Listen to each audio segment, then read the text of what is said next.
আমার ঈদের দিনের ভিডিওটা আপনারা এত পছন্দ করবেন আমি ভাবতেও পারিনি। অলরেডি ওটা 200 কি হয়ে গেছে, আলহামদুলিল্লাহ। আসলে সেদিন আমার বাসায় অনেক গেস্ট ছিল, যারা যারা ভিডিও দেখছেন তারা বুঝছেন। আর আমি ওখানে বলেছিলাম যে 2-3 দফায় আমাকে বাজার করতে হয়েছে। ঠিক আমার ভাস্তা বারবার আমাকে বাজার করে দিতেছিল, আর আমি বাসায় টুকটুক করে কাজ করতেছিলাম। সব থেকে বড় কথা, ছেলেরা একটা কথা বলে যে সারাদিন বাসায় থেকে কি করো। আমি বলবো একদিন থেকে দেখেন একটা মেয়ের যে কত ধৈর্য, এটা আপনারা জানেন না। আসলে হাদিস থেকে শুরু করে ইসলামের সব জায়গাতে মেয়েদেরকে সম্মান দিতে বলছে। কেন জানেন? আসলে তারা মায়ের জাত, সেটাও যেমন, তাদের ধৈর্য আছে সেটাও তেমন। সারাটা দিন বাসার একা একা কাজ, পুরো বাসা ক্লিনিং করা, মোছা, বেডশিট চেঞ্জ করা, ফার্নিচার ক্লিন করা, রসুন পেঁয়াজ কাটো, সেটা বাটো, রান্নাবাড়ি করো। এর মাঝে মাঝে আমি বিজনেসও চালাইছি। ডেজার্টের আইটেম এবং রান্নার সবকিছু রেডি করে নিতে আমার সন্ধ্যা 6টা বেজে গেল। আপনারা সবাই জানেন আমার গেস্টরা রাতে খাবে। দেন আমি চলে আসলাম শোরুমে, কারণ আমাকে তো বিজনেস করে খেতে হবে। দিন শেষে আমার বিজনেসটাই সবকিছু। সন্ধ্যাবেলা যেহেতু আমি আমার পার্সেল গুলো সবগুলো দিয়ে দিই, তার জন্য করে আসলাম আগে অনলাইনে পার্সেল গুলো রেডি করার জন্য। ধাপধুপ করে পার্সেল রেডি করে প্রমোশনের জন্য আবার 2টা ড্রেস নিয়ে যাচ্ছি, সেই 2টা পরবো এবং প্রমোশন করব।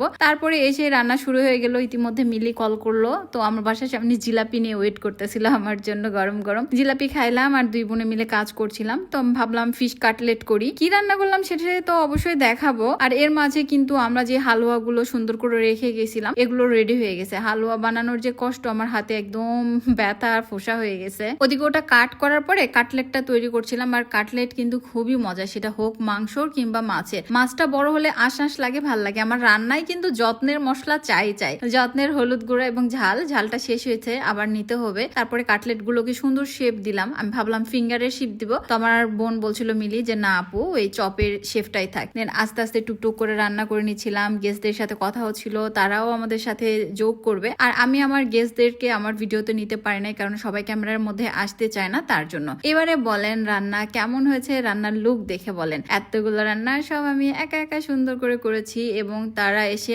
আরামে খাইছে, আমার জন্য অনেক দোয়া করেছে, এবং সত্যি খাবারগুলো টেস্টি ছিল, তারা খুব পছন্দ করছে। আলহামদুলিল্লাহ, মেহমান আসলে রহমত। তারা যখন বাসায় আসে তাদের রিজিক নিয়ে আসে। তারপরে যখন গল্প স্বল্প শেষ করে 11টার দিকে তারা চলে গেলেন। পুরো বাসা আবার মুছলাম, ফার্নিচার গুলো আবার মুছলাম, হাঁড়ি বাসন যা ছিল এগুলো ক্লিন করলাম, দিয়ে আমার পুরো বাসা একদম ঝকঝকে করে নিয়ে রাতের বেজে গেল 1টা। শেষের 3 রাত 1 মিনিটের জন্য ঘুম হয় নাই। মেন্টালি স্ট্রেস ছিল, বিজনেসের প্রেশার ছিল, ফ্যামিলিগত একটু দ্বন্দ্ব ছিল, সেই সবকিছু। এবং আজকে সারাটা দিন বাজার থেকে শুরু করে ছোটাছুটি করে কাজ করে পুরো গা এত ব্যথা হয়ে গেছে, মনে হচ্ছিল ফ্লোরে শুয়ে পড়ি, এমন একটা অবস্থা। দেন সবকিছু ক্লিন করে নিয়ে আবার ওই রাতের বেলা আমি গোসল করলাম। গোসল করে একটু ফ্রেশ লাগছিল। এবারে ভাবলাম ঘুমাতে যাওয়া যায়। আর এর ফাঁকে আমার পুরো বাসাটা আপনাদেরকে দেখিয়ে দিলাম, কারণ অনেকেই আমার পুরো বাসা দেখতে চান। ওইভাবে দেখানো যায় না, তবে মাঝে মাঝে চেষ্টা করি বাসার ভিডিওগুলো অ্যাড করার। আপনারা আমার বাসার ভিডিও খুবই পছন্দ করেন, এই জন্য ধন্যবাদ। আর এই সংসারটা আমার পুরোটাই জীবন, একটা সন্তান, একটা